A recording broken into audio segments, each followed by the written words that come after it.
आज का टॉपिक है भारतीय प्रागैतिहासिक काल। भारतीय प्रागैतिहासिक काल में आज हम इस वीडियो के अंतर्गत देखेंगे पुरापाषाण काल, मध्यपाषाण काल, नवपाषाण काल, ताम्रपाषाण काल और महापाषाणिक संस्कृति। इनकी प्रमुख जो मतलब विशेषताएं हैं और इनके जो स्थल हैं और यहाँ से जो हमें उपकरण प्राप्त हुए हैं वो, और इनकी प्रमुख विशेषताएं कौन कौन सी हैं, इन पर ये केंद्रित है।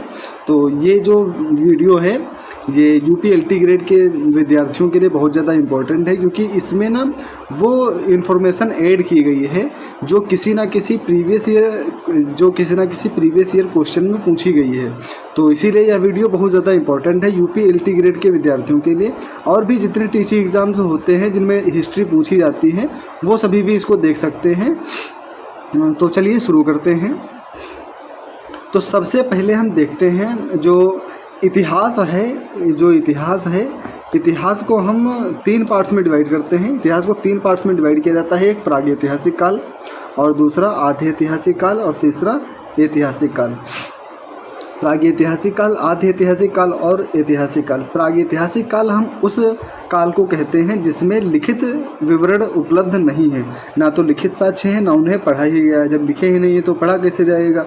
और मतलब प्रागैतिहासिक काल को जानने का एकमात्र स्रोत है वो है पुरातात्विक स्रोत। और पुरातात्विक सामग्री को इतिहास की सर्वश्रेष्ठ कसौटी ये किसने कहा है? राहुल सांकृत्यायन ने कहा है कि पुरातत्व सामग्री जो है ये इतिहास को इतिहास को जानने की सर्वश्रेष्ठ कसौटी है। ये चीज़ ध्यान रखनी है। और आद्य ऐतिहासिक काल यह वह काल है जिसमें लिखित साक्ष्य हमारे पास में उपलब्ध हैं, किंतु इन्हें अभी तक पढ़ा नहीं जा सका है। जैसे सिंधु घाटी सभ्यता और अर्ली वैदिक पीरियड जो है ये भी इसी का पार्ट है। लेटर वैदिक से हमें मतलब लिखित साक्ष्य देखने को मिलते हैं।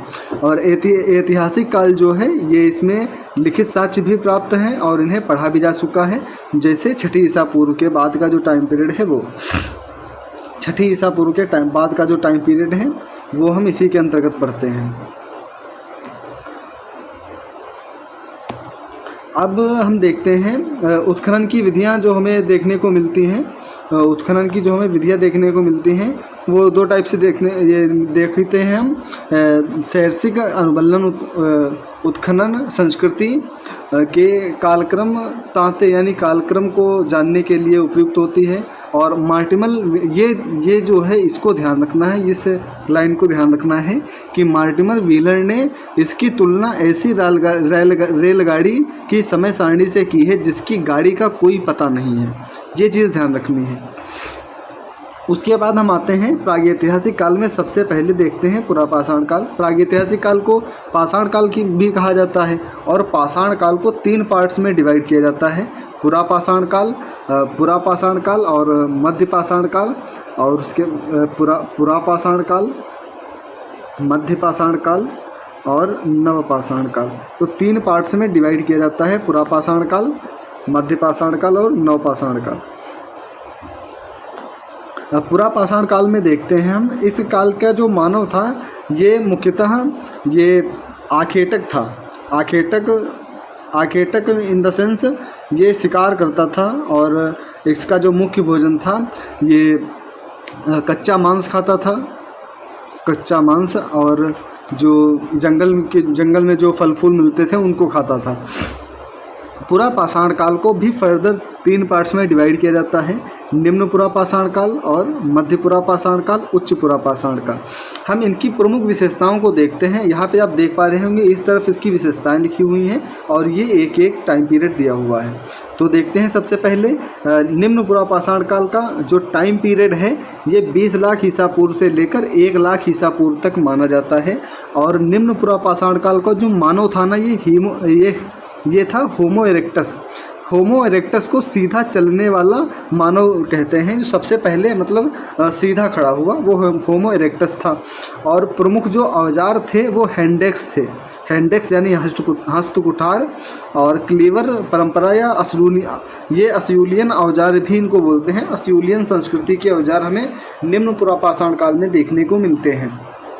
और चॉपर चॉपिंग परंपरा या ये जो है ये सोहन संस्कृति से संबंधित है। तो सोहन नदी घाटी या सोहन नदी वैली के आसपास का क्षेत्र है, वहाँ पे हमें देखने को मिलती है। और औजार निर्माण की जो सामग्री है ये क्वार्टजाइट पत्थरों का प्रयोग होता था। इसमें जो निम्न पुरापाषाण काल है इसमें हमें क्वार्टजाइट पत्थरों का प्रयोग देखने को मिलता है शुरुआत में। और उसके बाद में महत्वपूर्ण खोजें तो इसमें हम देखते हैं कि निम्न पुरापाषाण काल में अग्नि का आविष्कार हो गया था, मतलब अग्नि का आविष्कार हो गया था। और लेकिन अग्नि को व्यापक रूप से जो इसका जो व्यापक रूप से जो प्रयोग होगा वो मध्य पुरापाषाण काल में होगा। लेकिन अग्नि का आविष्कार यहाँ निम्न पुरापाषाण काल में हो चुका था। और जिसको जिसको अग्नि का आविष्कारक माना जाता है वो होमो इरेक्टस है। होमो इरेक्टस को अग्नि का आविष्कारक माना जाता है, इन्हीं को श्रेय दिया जाता है। प्रमुख स्थलों की बात करें तो ये है पल्लवरम, मद्रास में है पल्लवरम। यहाँ से रॉबर्ट ब्रूसफुट को यहाँ से औजार मिले पुरापाषाण काल के। और यहाँ पे अतिरमपक्कम है, चिरकी नेवासा है, हुंसगी है, हथनौरा है। हथनौरा यहाँ से होमोनिड जीवाश्म के साक्ष्य में देखने को मिलते हैं। तो ये थोड़ा निम्न पुरापाषाण काल के जो इम्पोर्टेंट स्थल हैं उनको थोड़ा ध्यान रखना है। अब हम देखते हैं मध्य पुरापाषाण काल। जो मध्य पुरापाषाण काल है इसका टाइम पीरियड 1 लाख ईसा पूर्व से लेकर 40,000 ईसा पूर्व तक माना जाता है। और इसका जो मानव था ये होमो निएंडरथल मानव था। और इस काल के जो औजार थे ये फलक संस्कृति के थे। ये कैसे औजार थे? फलक संस्कृति के औजार थे। फलक संस्कृति इसको क्यों बोलते थे? क्योंकि यहाँ पे फलकों की अधिकता होती थी। फलकों की अधिकता के कारण ही इसको फलक संस्कृति बोला जाता था, जो लेवा तकनीकी के द्वारा बनाए जाते थे। और इनमें जो सामग्री यूज होती थी वो जैस्पर, चर्ट, फ्लिंट, ये सल्क से बनी हुई वस्तुएं थी। इनका प्रयोग होता था औजारों के रूप में। और इसमें देखें अगर जो महत्वपूर्ण खोजों में तो यहाँ पे मनुष्य ने मृतकों का अंतिम संस्कार करना प्रारंभ कर दिया था। तो आपसे क्वेश्चन पूछा जाएगा किस कालखंड में मानव का अंतिम संस्कार प्रारंभ कर दिया था या प्रारंभ कर दिया गया था या प्रारंभ हो गया था? तो ये मध्य पुरापाषाण काल था। और इसका श्रेय किसे दिया जाता है? तो प्रथम मानव कौन था? होमो निएंडरथैलस। जो होमो निएंडरथैलस है इसी को मृतकों का अंतिम संस्कार करने वाला प्रथम मानव माना जाता है। प्रमुख जो स्थल हैं उनकी बात करें तो डीडवाना और नेवासा ये प्रमुख स्थल कुछ हैं ये मध्य पुरापाषाण काल के, थोड़ा ध्यान रखना है इसको भी। और फिर है उच्च पुरापाषाण काल। उच्च पुरापाषाण काल का टाइम पीरियड 40,000 ईसा पूर्व से लेकर 10,000 ईसा पूर्व तक माना जाता है। और यहाँ का जो मानव था इसे होमो सेपियंस कहा जाता है, यानी आधुनिक मानव जो मतलब आज के टाइम पे जो मानव चल रहे हैं ना वो होमो सेपियंस हैं। ये यहाँ से मतलब एक नई तरीके की चीज़ें हमें देखने को मिलती हैं। यहाँ के जो मानव थे थोड़ा मतलब इनकी बुद्धि में विकास हो चुका था। और यहाँ के जो औजार थे ये ब्लेड ब्यूरिन परंपरा के थे। ये ब्लेड ब्यूरिन परंपरा के थे। ये परिष्कृत औजारों का युग था। जो उच्च पुरापाषाण काल है ये परिष्कृत औजारों का युग था। आप इसके बाद में देखेंगे कि जो मध्य पाषाण काल है इसमें जो औजार हैं बहुत ही छोटे हो गए थे, जिन्हें माइक्रोलिथ के नाम से भी जाना जाता है। और औजार यहाँ पे हड्डी की सींग से बने औजारों का प्रयोग बढ़ गया था। और हड्डी की मातृ देवी की निर्मित हमें बेलन घाटी के लोहदा नाले से मिलती है। तो लोहदा नाला से हमें किस चीज़ का साक्ष्य मिलता है? हड्डी की मातृ देवी की मूर्ति, हड्डी की बनी मातृ देवी की मूर्ति। और मुच्छतल चिंतामणि गवि ये कहाँ है? आंध्र प्रदेश में है। तो ये उच्च पुरापाषाण काल का स्थल है, इसे ध्यान रखना है। और ये ज्वालापुरम और रेनीगुंटा ये भी उच्च पुरापाषाण काल का स्थल है। अब इसको हम थोड़ा एक क्विक रिवीजन कर लेते हैं। हमने अभी तक क्या क्या पढ़ा? हमने देखा कि निम्न पुरापाषाण काल, मध्य पुरापाषाण काल, उच्च पुरापाषाण काल।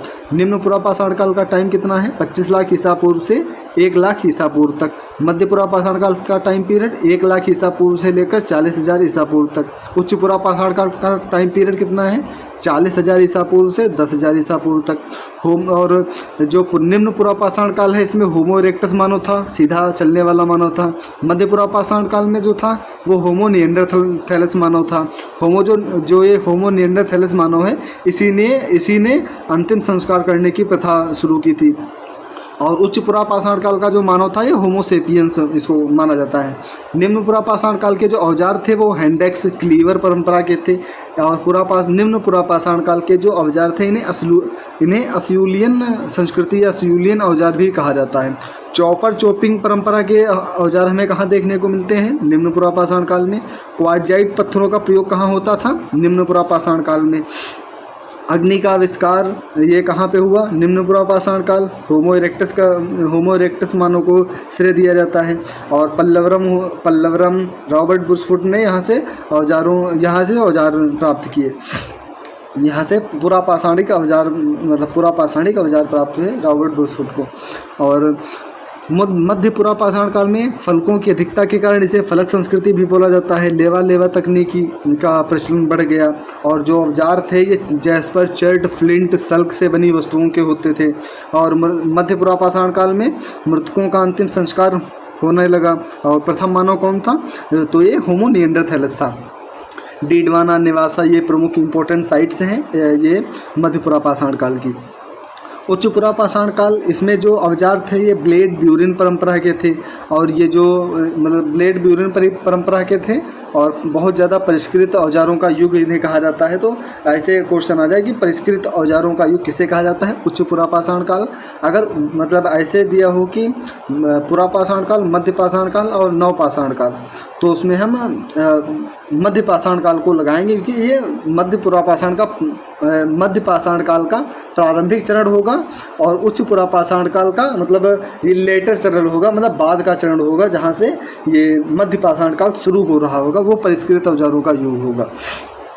उच्च पुरापाषाण काल से हमें हड्डी सींग से बने औजारों की अधिकता देखने को मिलती है। और हड्डी से निर्मित मातृ देवी की मूर्ति हमें लोहदा नाला, बेलन घाटी से प्राप्त होती है। तो ये ध्यान रखना है। और मुच्छलतल, चिंतामणि गवी ये आंध्र प्रदेश की साइट है। और ज्वालापुरम और रेणुगुंटा ये भी उच्च पुरापाषाण काल की साइट है, ये ध्यान रखना है। अब हम आते हैं मध्य पाषाण काल, मीजोलिथिक पीरियड या मीजोलिथिक एज।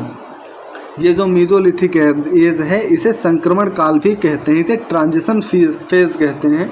पुरापाषाण काल और नवपाषाण काल के मध्य का जो काल है उसे मध्य पाषाण काल कहते हैं। इसे संक्रमण काल क्यों कहा जाता है? क्योंकि यहाँ पे विभिन्न प्रकार के हमें परिवर्तन देखने को मिल रहे थे, जिसमें जलवायु परिवर्तन हुआ। हम देखते हैं कि औजार पहले के मुकाबले बहुत ज़्यादा छोटे हो गए, इसीलिए इन्हें माइक्रोलिथ्स कहा जाता था। तो इसका जो टाइम पीरियड है वो 9000 ईसा पूर्व के आसपास माना जाता है कि जैसे ही हिमयुग समाप्त हुआ। अब ये हिमयुग क्या था? आइस एज का प्रारंभ कहाँ? आइस एज हम देखते हैं ये कहाँ पे थी? तो ये जो आइस एज है ये हमें देखने को मिलती है ये हमें पुरापाषाण काल में देखने को मिलती है। ये हमें कहाँ देखने को मिलती है? तो ये हमें पुरापाषाण काल में देखने को मिलती है आइस एज जैसे ही समाप्त हुआ वैसे ही हमें देखने को मिलता है कि मध्य पाषाण काल की शुरुआत हो चुकी होती है। यहाँ के जो औजार थे ये लघु पाषाण उपकरण हो गए जिन्हें माइक्रोलिथ्स कहा गया, इसीलिए माइक्रोलिथ्स का प्रयोग यहाँ पे बढ़ गया। ये जो उपकरण होते थे ये बहुत छोटे होते थे, ज्यामितीय आकार के होते थे और इन उपकरणों का निर्माण दबाव, घात, परिघात और फ्लूटिंग तकनीक के द्वारा बनाया जाता था। ये जो घर्षण तकनीक है ना, घर्षण तकनीक का प्रयोग हमें नवपाषाण काल में देखने को मिलता है, हमें नियोलिथिक पीरियड में हमें देखने को मिलता है ये घर्षण तकनीक का प्रयोग।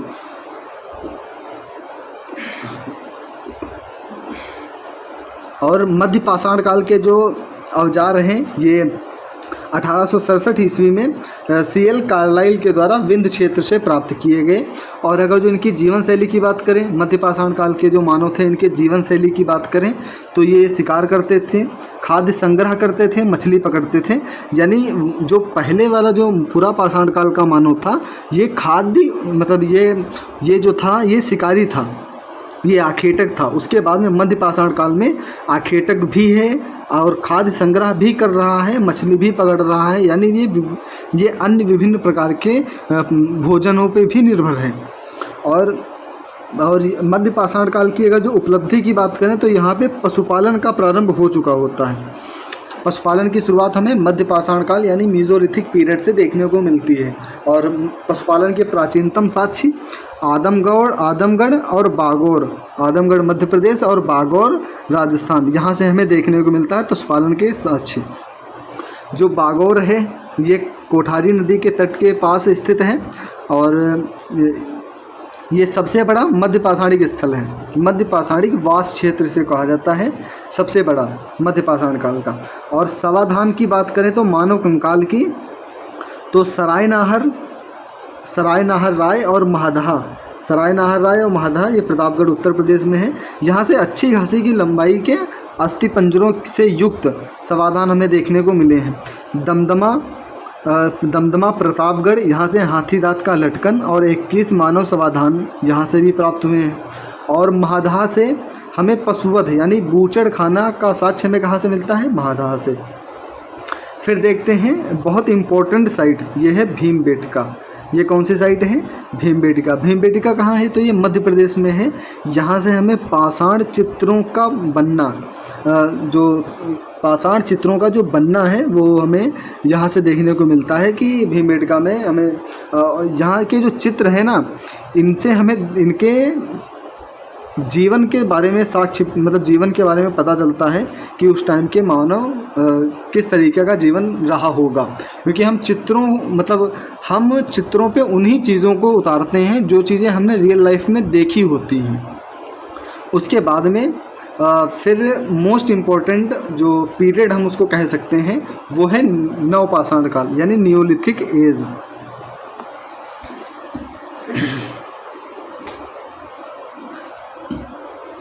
नवपाषाण काल की जो मुख्य विशेषता है ना, इसे नवपाषाणिक काल क्रांति भी बोला जाता है। नवपाषाण काल को नवपाषाणिक क्रांति भी बोला जाता है। क्यों? क्योंकि यहाँ पे ना सबसे इम्पोर्टेंट जो चीज़ हुई, यहाँ पे कृषि का प्रारंभ हो गया। यहाँ पे कृषि कर्म करने लगे लोग और ये मुख्य अर्थव्यवस्था का एक, हम कह सकते हैं कि एक उत्पाद बन गया। यहाँ पे हमें सबसे पहले देखने को मिलता है कि गेहूं और जौ की खेती हमें देखने को मिलती है। ये कहाँ से? मेहरगढ़ से। हमें मेहरगढ़ से पता चलता है कि यहाँ पे मेहरगढ़ से हमें पता चलता है कि यहाँ पे खेती की जाती थी। तो ये ध्यान रखना है। ये नवपाषाण काल में सबसे पहले यहाँ पे हमें देखने को मिलता है कृषि प्रारंभ हो चुकी है और यहाँ पे पशुपालन भी किया जाता था। और नवपाषाण काल में मनुष्य स्थायी निवास, व्यवस्थित जीवन निर्वाह करने लगा था। और यहाँ के जो औजार थे ये घर्षण और पॉलिश युक्त उपकरण थे। इन्हें घर्षण तकनीक के द्वारा बनाया जाता था, जैसे मध्य उपकरण कुल्हाड़ी। और मृदभांड निर्माण कला में प्रगति हमें देखने को मिलती है नवपाषाण काल में, या जिसे हम कुंभकारी बोलते हैं। कुंभकारी का प्रचलन बढ़ जाता है। मृदभांड बनाने की जो निर्माण कला है वो यहाँ पे बहुत ज़्यादा मतलब तेज़ी से फैलने लगती है। और ये प्रथम उपकरण जो है नवपाषाण काल का प्रथम उपकरण ले मैसूरियर द्वारा 1860 ईस्वी में उत्तर प्रदेश की टोंस नदी घाटी के पास में प्राप्त किया गया। पुरापाषाण काल का जो सर्वप्रथम औजार जो खोजे गए रॉबर्ट ब्रूसफुट के द्वारा, और मध्य पाषाण काल के जो औजार खोजे गए, मध्य पुरापाषाण काल के औजार किसके द्वारा खोजे गए थे? तो मध्य पाषाण काल के द्वारा सीएल कार्लाइल के द्वारा, मध्य पाषाण काल के औजार सीएल कार्लाइल के द्वारा खोजे गए थे। और नवपाषाण काल के ले मैसूरियर, ये ध्यान रखना है। और कृषि के प्राचीनतम साक्ष्य हमें कहाँ से देखने को मिलते हैं? मेहरगढ़। आप यहाँ पे दो नाम देख रहे हैं, मेहरगढ़ और लेहुरा देव। मेहरगढ़ बलूचिस्तान पाकिस्तान में स्थित है। यहाँ से हमें गेहूं जौ की खेती के प्राचीनतम प्रमाण ये 7000 ईसा पूर्व के आसपास देखने को मिलते हैं। मेहरगढ़ को बलूचिस्तान की कटोरी भी बोला जाता है। इसे बलूचिस्तान की कटोरी भी कहा जाता है। जो लेहुरा देव है ये संत कबीर नगर उत्तर प्रदेश में स्थित है। यहाँ से चावल उत्पादन का प्राचीनतम साक्ष्य हमें देखने को मिलता है लगभग 9000 से 7000 ईसा पूर्व के बीच में। ये जो स्थल है ये झील के किनारे स्थित है, तो ये थोड़ा ध्यान रखना है, बहुत इम्पोर्टेंट है, यहाँ से क्वेश्चन बनते हैं। और कोल्डिहवा उत्तर प्रदेश में है। हमें धान की खेती के साक्ष्य प्राप्त हुए हैं 6000 ईसा पूर्व के आसपास। हड्डियों से बने औजार हमें कहाँ कहाँ से मिले हैं? चिरांद। चिरांद बिहार में है, मध्य गंगा घाटी का स्थल है। यहाँ से हड्डियों और सींगों के बने छेनी, बर्मा, बाण, सुई आदि प्राप्त हुए हैं। और जो गुफकराल है ये कश्मीर में है। भेड़ बकरी की हड्डियों से और तथा उनके बने उपकरण जैसे हड्डी की सुइयाँ ये कहाँ से प्राप्त हुई हैं? गुफकराल से। और जो बुर्जहोम है ये कश्मीर में है। यहाँ से हड्डी के उपकरण हमें देखने को मिलते हैं। बुर्जहोम कहाँ है? ये कश्मीर में है। यहाँ से हमें हड्डियों के उपकरण देखने को मिलते हैं। और जो गर्त आवास है ना, गड्ढे वाले घर, ये भी हमें बुर्जहोम से ही देखने को मिलते हैं। यहाँ मानव के साथ पालतू कुत्ते को दफनाने के साक्ष्य भी मिले हैं। कहाँ से मिले हैं? ये मिले हैं बुर्जहोम से। मानव के साथ में पालतू कुत्ते को दफनाने के साक्ष्य हमें कहाँ से मिले हैं? बुर्जहोम से हमें मिले हैं। ये हमें बुर्जहोम से मिले हैं।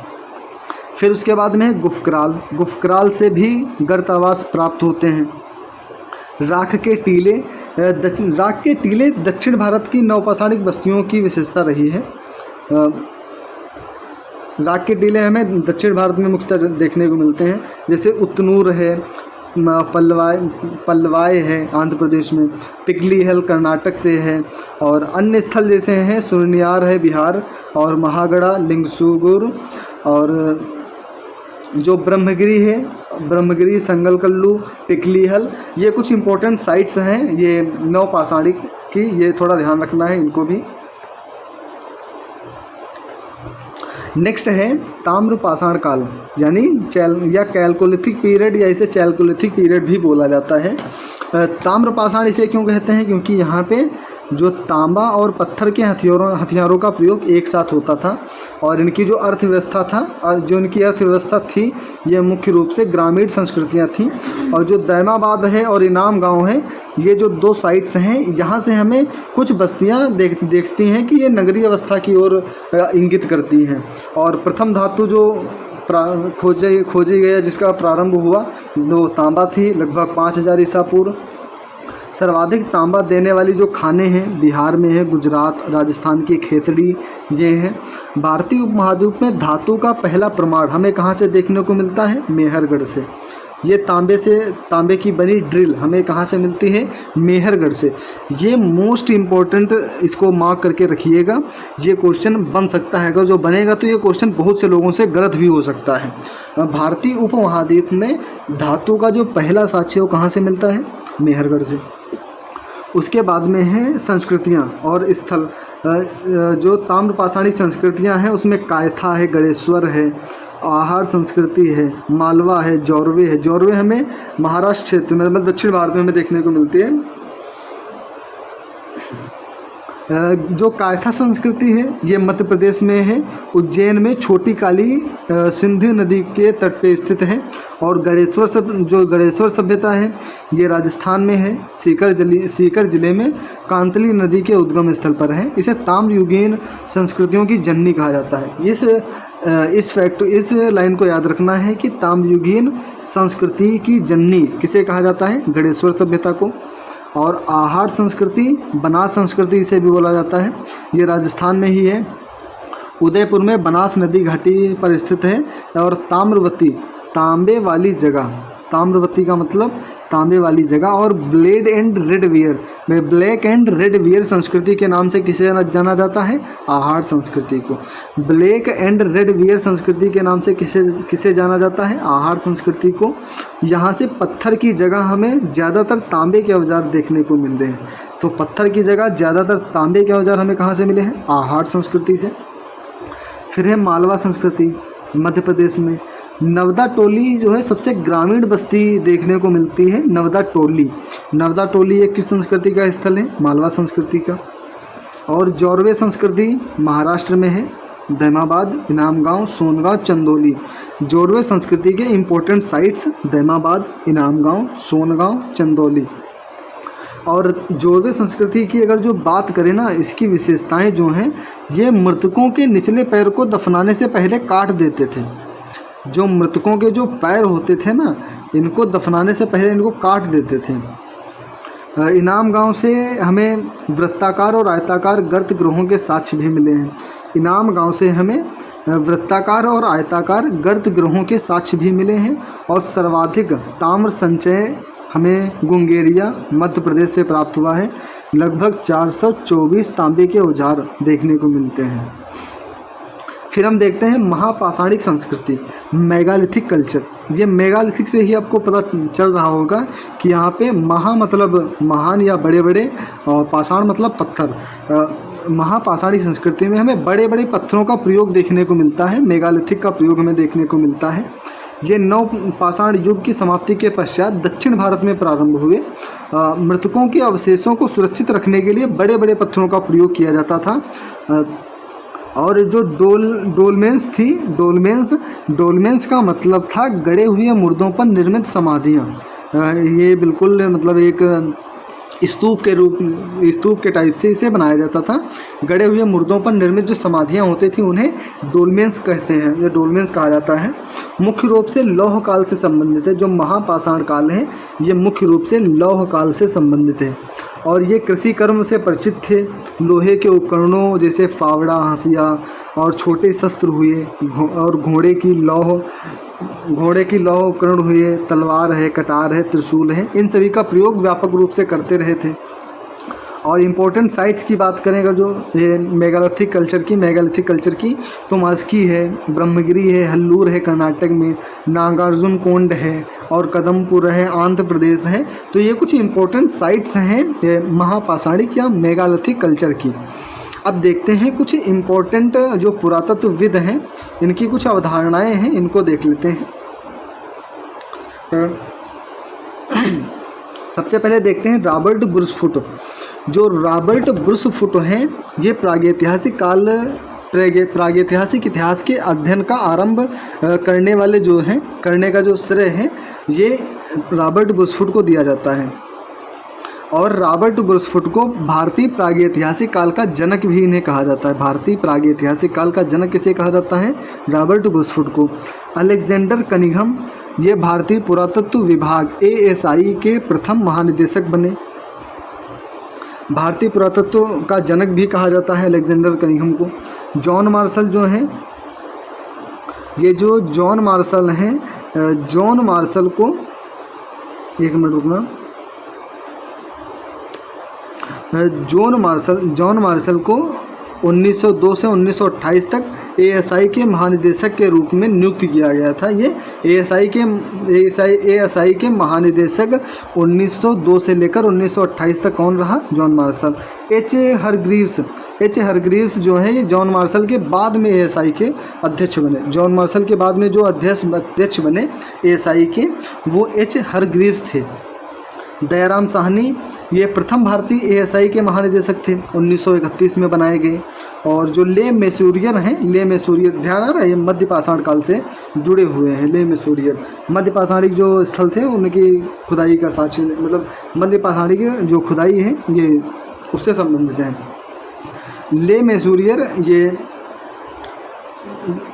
ले मैसूरियर उत्तर प्रदेश में प्रथम नवपाषाणिक उपकरण यानी सिल्ट लगभग 1860 में प्राप्त किया। अभी मैंने ले मैसूरियर को मध्य पाषाण काल से बोला था ना, तो वो उसको थोड़ा बाई मिस्टेक हो गया, उसको थोड़ा ध्यान रखना है। ये जो ले मैसूरियर है ना, ये नवपाषाण काल से संबंधित हैं। नवपाषाणिक उपकरण जो हैं वो ये सबसे पहले किसने खोजा था? ले मैसूरियर ने खोजा था। और वी गॉर्डन चाइल्ड जो हैं ये नवपाषाणिक क्रांति की अवधारणा इन्होंने दी थी। जो नवपाषाण काल को नवपाषाणिक क्रांति किसने कहा था? तो ये गॉर्डन चाइल्ड ने कहा था, ध्यान रखना है। और लोहा को जनतांत्रिक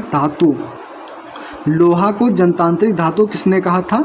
तो ये गॉर्डन चाइल्ड ही थे। और GR शर्मा कोल्ढेवा महागढ़ा के उत्खनन से जुड़े हुए रहे हैं। और जो दमदमा है इसके उत्खनन का नेतृत्व GR शर्मा ने ही करा था। तो ये प्रागैतिहासिक काल से संबंधित इम्पोर्टेंट साइट्स हो गई। और जो पुरापाषाण काल, मध्य पाषाण काल, नवपाषाण काल, ताम्र पाषाण काल और जो महापाषाण काल से जुड़े हुए जो इम्पोर्टेंट चीज़ें थी उन पे हमने डिस्कस कर लिया है। और ये वीडियो जो है आप लोगों को आई होप अच्छा लगा होगा। अगर कुछ छूट गया हो या अगर आपको कुछ सजेस्ट करना हो तो कृपया कमेंट बॉक्स में ज़रूर बताना। और नेक्स्ट वीडियो जो है वो इंडस वैली सिविलाइजेशन यानी सिंधु घाटी सभ्यता पे रहेगी और वो भी इसी टाइप से होगी, उसमें भी इम्पोर्टेंट चीज़ें ही कवर होगी ताकि कम समय में हम ज़्यादा रिवाइज कर पाएँ और जो एग्ज़ाम पॉइंट ऑफ व्यू से बहुत ज़्यादा इम्पोर्टेंट हो। तो आई होप आप लोगों को ये वीडियो अच्छा लगा होगा। अगर अच्छा लगा हो तो कमेंट में ज़रूर बताइए। और अगर जो आपको ये नोट्स चाहिए ना तो आप कमेंट में मेरे को कमेंट में बताइएगा। अगर आपको नोट्स चाहिए तो मैं वहाँ पे आपको बता दूँगा कि ये नोट्स कहाँ पे प्रोवाइड मैं कराऊँगा। वो मैं कमेंट्स में बताना, मैं वहाँ पर आपको लिंक दे दूँगा, वहाँ से आप इनको डाउनलोड कर सकते हैं।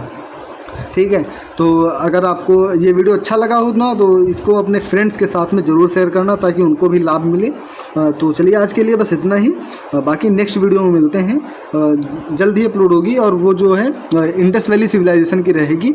और इसी चैनल पे आपको ज्योग्राफी से रिलेटेड जो क्लासेस चल रही हैं ना उनके भी लिंक देखने को मिल जाएंगे। आप एक बार प्लेलिस्ट चेक कर लीजिएगा, वहाँ पे आपको सारे वीडियोस देखने को मिल जाएंगे। वो प्लेलिस्ट में सीक्वेंस वाइज लगे हुए हैं और LT ग्रेड में जो सिलेबस दिया हुआ है ना टॉपिक वाइज, हम टॉपिक वाइज ही कवर करेंगे। ठीक है, तो चलिए आज के लिए बस इतना ही। Thank you so much. Next video में मिलते हैं जल्दी ही। Bye bye.